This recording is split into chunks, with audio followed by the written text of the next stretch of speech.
রাধে রাধে, হরে কৃষ্ণ। আজকে পঞ্চভাবের কথা বলবো।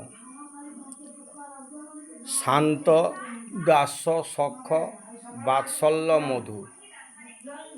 শান্ত দাসের শান্ত ভাবের পাত্রকে, শান্ত ভাবের পাত্র হচ্ছে নারকাদি, সনকাদি মুনিগণ। শান্তের পরে দাস্য, দাস্য ভাবের পাত্র হচ্ছে হনুমান। গুণ কি? সেবা অর্চনা। সখ্য ভাবের পাত্রকে ব্রজের রাখালগণ। গুণ কি? ভাব ভক্তি।